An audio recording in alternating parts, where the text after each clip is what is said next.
सिंधी अदब जी दुनिया में भली कार शामिल कयूं था डॉक्टर शहनाज शुरो साहिबा जी कहाणी ला इकराह फिद्दीन, जंहिंजो सिंधी तर्जुमो कयो आहे डॉक्टर शेर मेहराणी साहब। उहे ॾींहं अञा सभिनी खे यादि ई हुआ जॾहिं बाबरी मस्जिद जे तकरार ज़ोर वरितो हो ऐं हिंदू मुस्लिम विगोड़ थिया हुआ। अंधे पलान जो कारो तूफ़ान शहरनि में पहुची वियो हो। हर मुसलमान जी दिलि तड़पी पई हुई। हर घर में कावड़ हुई। इबादत घर के ड्राइण वारनि खिलाफ़ दिलनि में सख़्त नफ़रत जो जज़्बो भड़की पियो हो। पोइ अंधाधुन मंदिर सड़ण लॻा हुआ।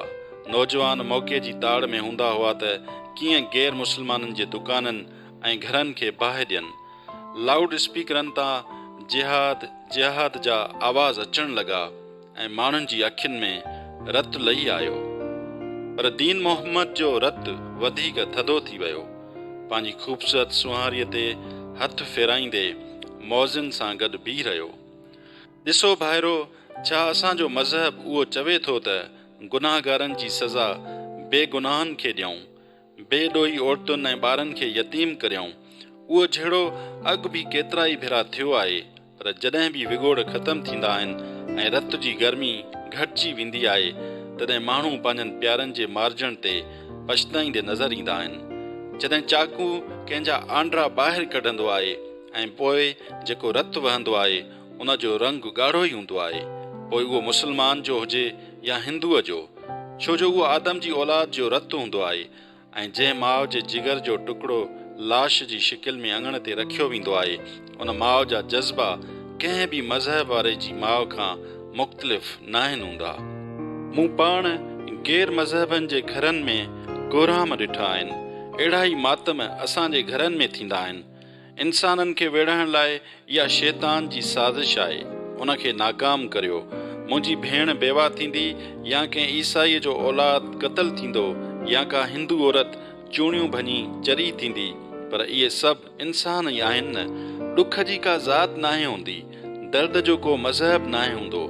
असांजो मज़हब रवादारी, मोहब्बत ऐं अमुन जो मज़हब आहे। इहे ई असांजा हथियार आहिनि। नौजवाननि में जोश जी लहर उभरी।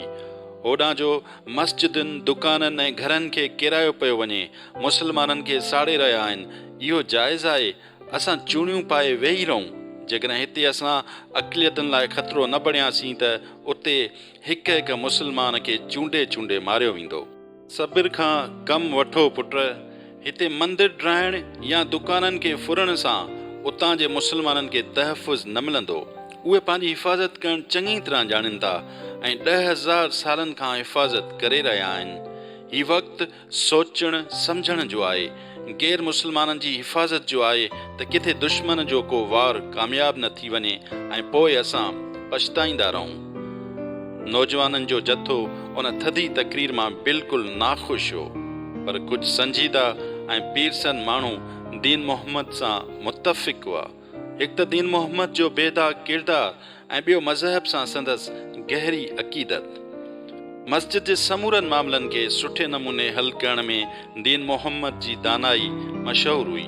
पाणीअ जो मसइलो, लाइट जो मसइलो, मस्जिद जूं टोंटियूं, टोपियूं, निमाज़ पढ़ण लाइ कालीन या तॾा वग़ैरह, भितियुनि जो लहंदड़ पलेस्तर, ख़राब थींदड़ रंग, मतिलब त हर शइ जी ज़िम्मेवारी दीन मोहम्मद पाण संभाली हुई। घरनि जा तकरार, तलाक ऐं निकाह जहिड़ा शरई मसइला दीन मोहम्मद जी ॼाण ऐं दीनी मालूमात जे करे हल थींदा हुआ। जदीद मालूमात, कंप्यूटर ऐं इंटरनेट जी बि हिन खे ॼाण हुई। उहो ई सबबु हो जो नौजवान तबिको बि हिन वटि मदद, रहनुमाई ऐं मशवरनि लाइ ईंदो हो। एसी ताईं जो पाड़े जूं नौजवान औरतूं बि हिन खे पंहिंजो हमदर्द सम्झी पंहिंजो ॾुख सूर ॿुधाईंदियूं हुयूं। कमेटी ठही वई ऐं दीन मोहम्मद खे हुन जो सदर कयो वियो। तोड़े जो दीन मोहम्मद जो अध खां वधीक ख़ानदान सरहद जे ॿिए पासे हो। हिन खे तकलीफ़, गम, कावड़ ऐं नफ़रत छा महसूसु न थींदी हुई, पर हू बुनियादी तौर ते अमुन पसंद माण्हू हो। इंसान दोस्ती हिन जी रत में समायल हुई। इंसान त छा, जानवरनि ऐं पखियुनि जी तकलीफ़ ते बि हू तड़पी पवंदो हो। हिन जो पंहिंजो नंढपिणु जेसीं ताईं हिन खे यादि अचे पियो, जानवरनि खे अज़ियत ॾींदड़नि खां बचाईंदे गुज़रियो हो ऐं पखियुनि जे आख़िरनि जी हिफ़ाज़त जी ज़िमेवारी हिन मुक़दस फ़र्ज़ सम्झी खई हुई। इहा सोच संदसि ज़हन में किथां आई? उनखे कॾहिं हू अमुन ऐं शांतीअ जी अलामत सम्झंदो हो ऐं कॾहिं इंसानियत जी।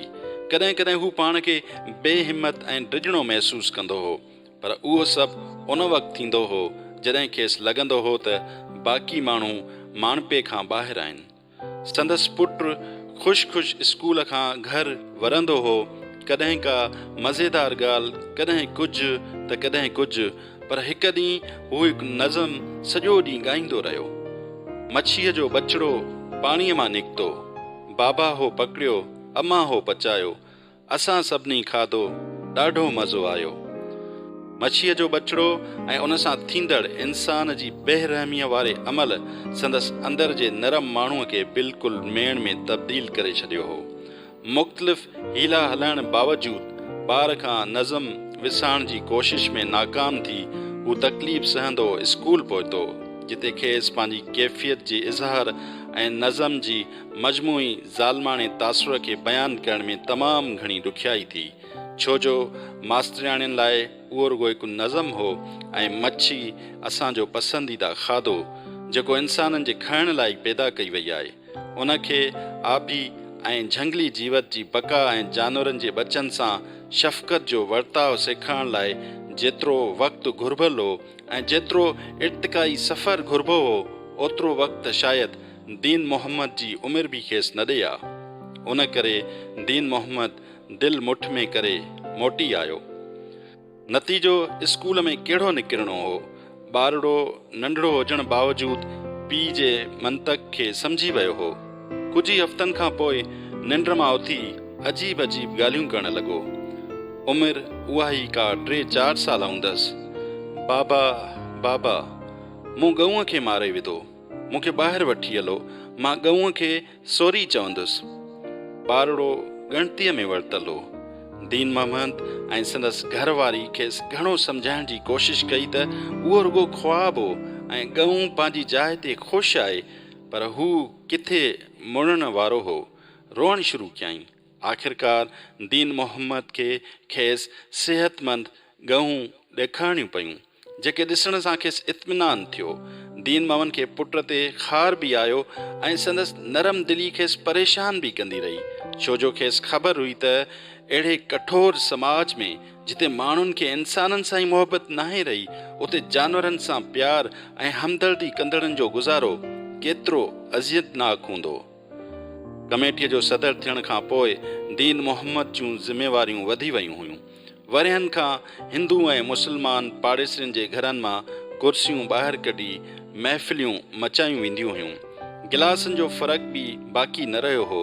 सभई गॾु खाईंदा पीअंदा हुआ, पर हाणे सभई पंहिंजनि पंहिंजनि सोचनि खां ॾिनल हुआ। नज़रूं मिलाइण ऐं खिलण ॻाल्हाइण वक़्तु हिबकंदा हुआ। पाड़ेसरियुनि हिक ॿिए जे घर अचण वञणु छॾे ॾिनो हो। ॿारनि खे सख़्तीअ सां चयो वियो हो त उहे पाड़ेसरियुनि जे घरनि में अचण वञण खां पासो कनि। डपु ऐं दहशत में उन ॾींहुं वाधारो थी वेंदो हो जॾहिं रेडियो हिंदू मुस्लिम विगोड़नि में मरंदड़ धुरियुनि ऐं वाक़ियनि जा तफ़सील ॿुधाईंदो हो। मुस्लमान जोश में मुठियूं बिकोणण लॻंदा हुआ। आसूदनि हिंदुनि ऐं संदनि मंदरनि जो सुकून उन्हनि खे सुठो न लॻंदो हो। संदनि रतु टहिकणु लॻंदो हो ऐं इहे समूरियूं इख़लाक़ी पाबंदियुनि ऐं उसूलनि खे कुझु घड़ियुनि में टोड़ण लाइ तयारु थी वेंदा हुआ। अकेलो दीन मोहम्मद उन रोज़ चढ़ंदड़ ॿोॾि ते केसीं ताईं बंदि ॿधी सघे पियो। हाणे त वधंदड़ ज़ुल्म ॿुधंदे पढ़ंदे ऐं ॾिसंदे अधड़ोट ऐं पीरसन मुस्लमान बि अणसिधी तरह पंहिंजी ख़ामोशीअ खे बुज़दिली चई ॾिनो हो। नौजवान हूअं बि मछिया वेठा हुआ। हिकु ॾींहुं सुबुह जो मौलवी अञा बांग बि न ॾिनी हुई जो मुस्लमान छोकिरनि जो पूरो टोलो ईमानी जज़्बे सां सरशार हिंदुनि जे घरनि जी छतियुनि ते वञी कड़कियो। नारे तकबीर जे पुरजोश नारनि फिज़ा खे वक़्त खां अॻु सुजाग करे छॾियो। शरपसंदनि जे इशारे ते 3 छोकिरा लक्ष्मण दास जे घर जे पोएं पासे खां घर अंदरि टपी आया। हिकु न पर 3 ॼणा। अदा दीन मोहम्मद शकुंतला जी हाव फाड़ रड़ियुनि ते दीन मोहम्मद शिरकी उथी पियो। अल्लाहु अकबर हू ॾाकण ते चढ़ी गॾियल छत तां घर जे अङण ते लही आयो। मारियो मूंखे, ख़तमु करियो मूंखे, इन छोकिरनि आॾो पंहिंजो सीनो ताड़ींदे चयो। लक्ष्मण दास ऐं शकुंतला हेडनि चेहरनि सां ॾकी रहिया हुआ। नंढड़ो कमल अञा शायदि कमरे में ई हो। दीन मोहम्मद पहिरियों भेरो भाॼई शकुंतला खे मथे उघाड़े ॾिठो हो। तूं अंदरि अच भाॼई, मां उन्हनि खां पुछां थो। हा छोकिरा, छा खपे तव्हांखे? हिननि खे मारण सां तव्हांखे छा मिलंदो? ज़ेवर मां ॾियां थो तव्हांखे, ॾोकड़ बि कुझु मिली वेंदव, पर पहिरियां मूंखे मारियो, मूंखे शहीद करियो। बांग वक़्तु कंहिं इंसान खे बचाईंदे मरंदुसि त मौत बि क़बूल थी वेंदो।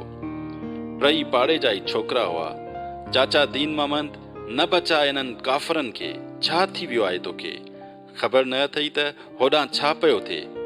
सभु ख़बर अथमि, ऐं ईमान वारनि ऐं काफ़रनि विच में फ़र्क़ु खे बि ॼाणा थो।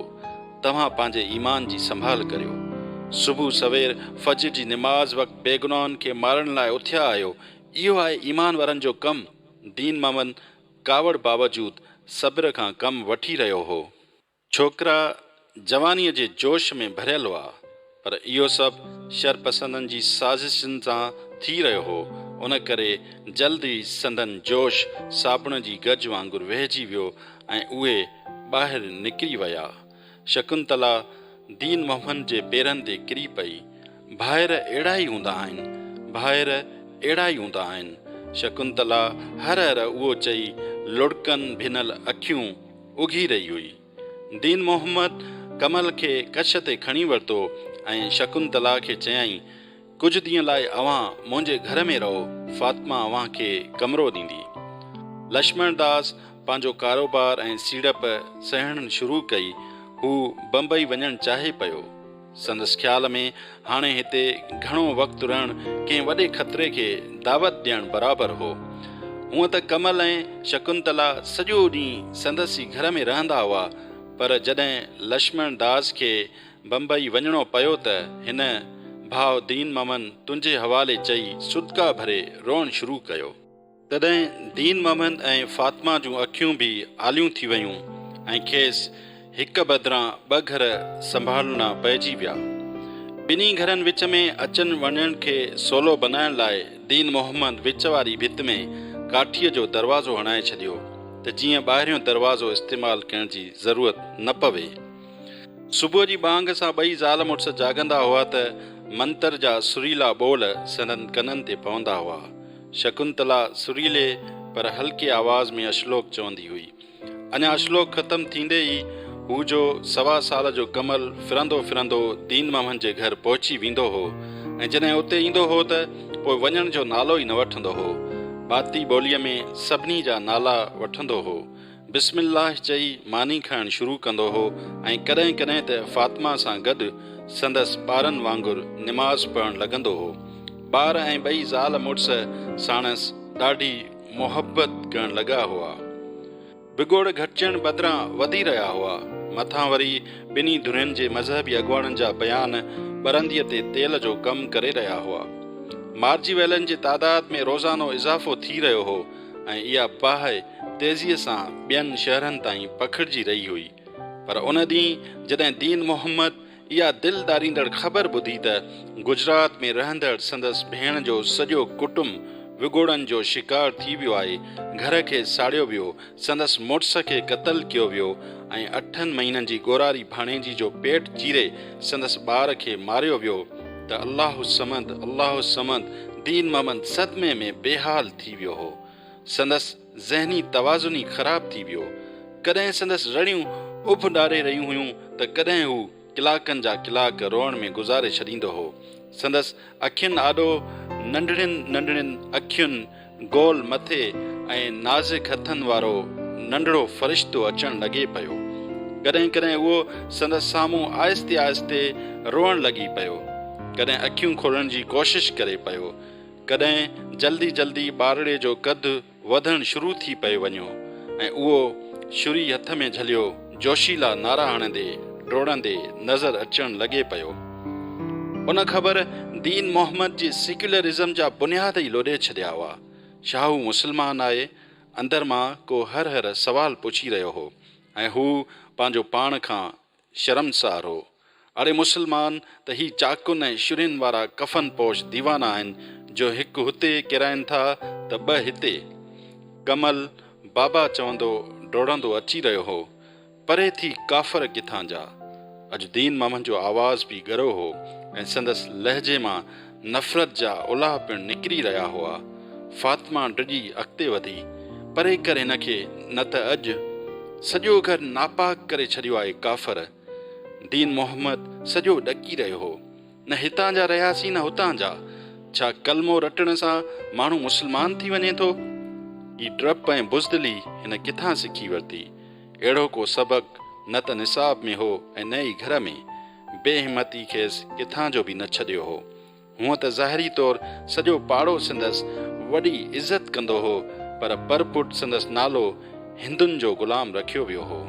जेकॾहिं ही न हुजे हा त पाड़े जा सपूत हिक हिक गैर मुस्लिम खे चूंडे चूंडे मारनि हा ऐं मुस्लमान शहीदनि खे करार अची वञे हा। पर समूरनि मुजाहिदनि जे विच में हीउ अकेलो वॾो शर्मसार हो। हिकु अजीब बेवसी ऐं गम संदसि ज़हन खे मफ़लूज करे छॾियो हो। घणनि ॾींहंनि खां पोइ हू गोश्त वठण मार्केट वियो हो। कटाकट कासाई ॿूटियूं ठाहे रहियो हो। संदसि रत में ॿ धमाका थियण लॻा। संदसि अखियुनि आॾो नेज़े ते टंगियल तड़पंदड़ ॿारड़ो अची वियो। ही गम त मारे छॾींदो। दीन मोहम्मद जूं मुठियूं बिकोड़जी वयूं। हू गोश्त बदिरां हिकु वॾो खंजर ख़रीद करे घर आयो। बेरहमीअ संदसि दिमाग़ खे सुन करे छॾियो हो। थोरी घड़ीअ लाइ बि संदसि दिलि न कुंभी। हा, इहो तरीक़ो ई ठीकु रहंदो। टुकड़ा टुकड़ा करे गटर में न विधुमि त मुंहिंजो नालो बि। घर जे दरवाज़े भरिसां पहुची संदसि बुण बुण रुकिजी वई। हिन आस पास निहारियो, ॿार त रोज़ानो क़तल थियनि था। हिंदू मुस्लिम दुश्मनी जी बाहि त हूअं ई ॿरी रही आहे। कंहिंखे हिन ते को शक थींदो? अंदर जे कावड़ियल माण्हूअ वरी ज़ोर सां रड़ कई, दिलेर बणिजी सिसी लाहे काफ़र जी। डपु छाजो? हुते जो तुंहिंजे ॿारनि खे दुनिया में साह खणण खां अॻु ई माउरनि जा पेट चीरे नेज़नि ते उछलाया पिया वञनि। उन्हनि माउरनि जी अज़ियत ऐं ॾुख खे त को सम्झे न। कमल घर में ई मौजूदु हो। दीन मोहम्मद जी ज़ाल कंहिं कम सां रंधिणे में वई हुई। दीन मोहम्मद संदसि आॾो पकड़ियल रांदीका हिक पासे रखिया। बाबा बाबा, कमल अॻिते वधी ॿई ॿाहूं संदसि कंध में विझी छॾियूं। ईअं ई खेसि दीन मोहम्मद खणी ॿाहिरि अची वियो। रंधिणे मां निकिरंदड़ संदसि घरवारीअ को ध्यानु न ॾिनो। थोरे मुफ़ासिले ते हिकु इमारत ठही रही हुई, जेका उन वक़्तु बिल्कुलु ख़ाली हुई। मज़दूर शाम थींदे ई हलिया विया हुआ। कमल हैरत मां उन जॻह खे ॾिसी रहियो हो। ही कहिड़ो घरु आहे? कमल उन खां पुछो। दीन मोहम्मद कुझु न चयो। हेॾां होॾां निहारे वर मां खंजर कढी वरिताईं। ॾेखार ॾेखार। कमल जी अखियुनि में चमक पैदा थी वई। ॾेखार मूंखे बाबा, ॾेखार मूंखे। हू ज़िद करण लॻो। दीन मोहम्मद खंजर वारो हथु पोयां कयो। कमल ज़िद में अची हथु ज़ोर सां खंजर ते हणी कढियो। नरम सेहतमंद हथु रत में रंगजी वियो। बाबा, कमल रड़ कई। जानी जानी, कमल, मुंहिंजा बछड़ा। दीन मोहम्मद जी अखियुनि में सुतल समुंड शोलियूं हणण लॻो।